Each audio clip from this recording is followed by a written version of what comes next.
Let's do some Top That Trade with our top traders, Alan Knuckman, the chief market strategist at bullseyeoption.com, and Phil Flynn, a Fox Business Network news contributor. Round number one, stagflation warning. The world's biggest money managers have issued a stagflation warning.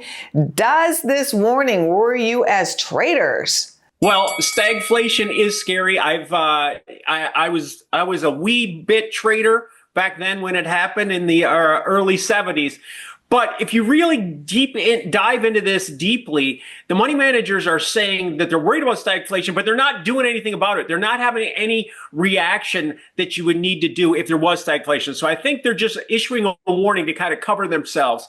Stagflation went out with the big ties and the wide suits and all that stuff. I don't see where they're getting this, and you mentioned the CPI print. If you really break down that CPI print, it was very transitory. I can almost have a very strong feeling they're going to adjust it lower. And if you actually look at the producer price index, they came in sharply lower. We saw import and export prices, unbelievable. The prices of things that we're importing has actually gone down. The stuff that we're exporting has gone up. That's a win-win-win for the American companies and consumer. And I don't see stagflation. I see explosive growth. We're on the verge of this incredible artificial intelligence revolution. I think companies are starting to get it. We're seeing massive investment back in the United States, back in the energy. That doesn't sound to me like stagflation. It sounds to me like the good times are back.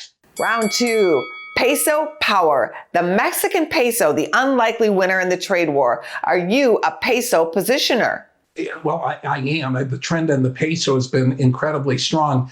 Great for the U.S., not so great for people that are building stuff in Mexico and trying to send it back to the United States. And that's what the real peso play is about.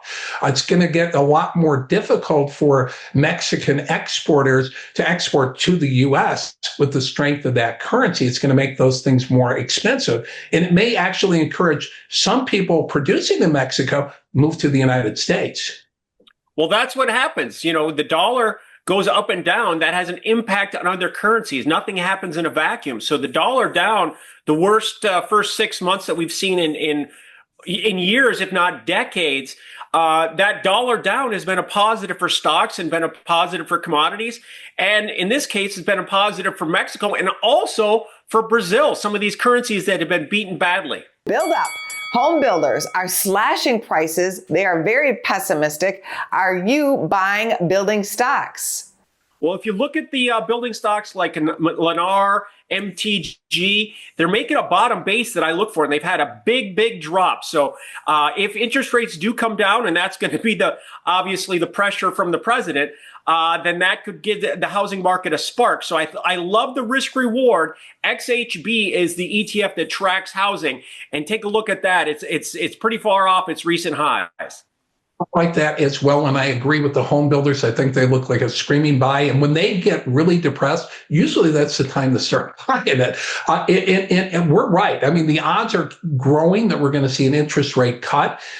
In one of the sectors in the U.S. economy that has been struggling has been housing, right? People can't afford houses. Interest rates are too high. The cost of things are going up.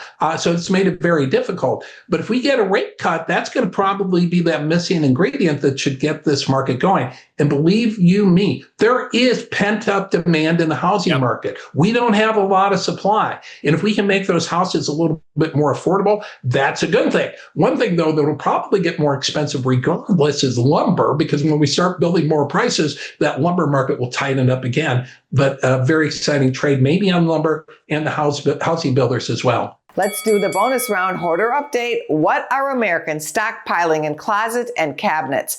Toilet paper, coffee, or sugar? I can tell you what I am. It's coffee. Lots of coffee. I know it's coffee, but it should be tomatoes. There's going to be a tomato squeeze. Watch out for the tomato squeeze. A couple of winner chicken waffles are going out to eat with that coffee. You are both winners. Business First AM will be right back.